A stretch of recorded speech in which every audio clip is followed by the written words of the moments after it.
आमच्याकडची तर थंडी कमी झाली आणि गरमी चालू झाली. ऊन तर विचारूच नका. इतकं ऊन कडक पडतंय ना बासच. बाहेरून जर आपण घरात आलो तर घरातलं काहीच दिसत नाही. त्यामुळे आम्ही तर उन्हाची काळजी घेत असतो. तुम्ही सगळे पण उन्हाची काळजी घ्या आणि असं म्हणतात, की उन्हातून आल्यावर लगेच पाणी प्यायचं नाही. त्यामुळे थोड्या वेळ बसायचं आणि मग पाणी प्यायचं. तर आता चालली संध्याकाळच्या स्वयंपाकाची तयारी. स्वयंपाकामध्ये बनवायचं होतं मला भेंडी.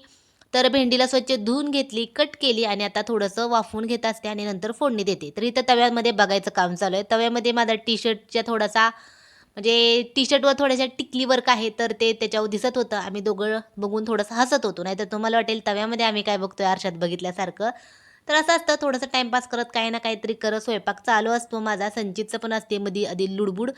स्वयंपाक झाला, स्वयंपाक झाले की जेवण केलं, गार्डनला गेलो, गार्डनमधून फिरून आलं. आलं की काय कट्टावरून घ्यायचा, भांडी घासून घ्यायचा आणि रोज संध्याकाळी झोपायच्या अगोदर अळीवचं दूध पित असते मी. संचितला विचारलं, "पितो का?" संचित म्हणला, "पहिल्यांदा पितो, नंतर काय पिला नाही." चला तर तुम्ही पण या दूध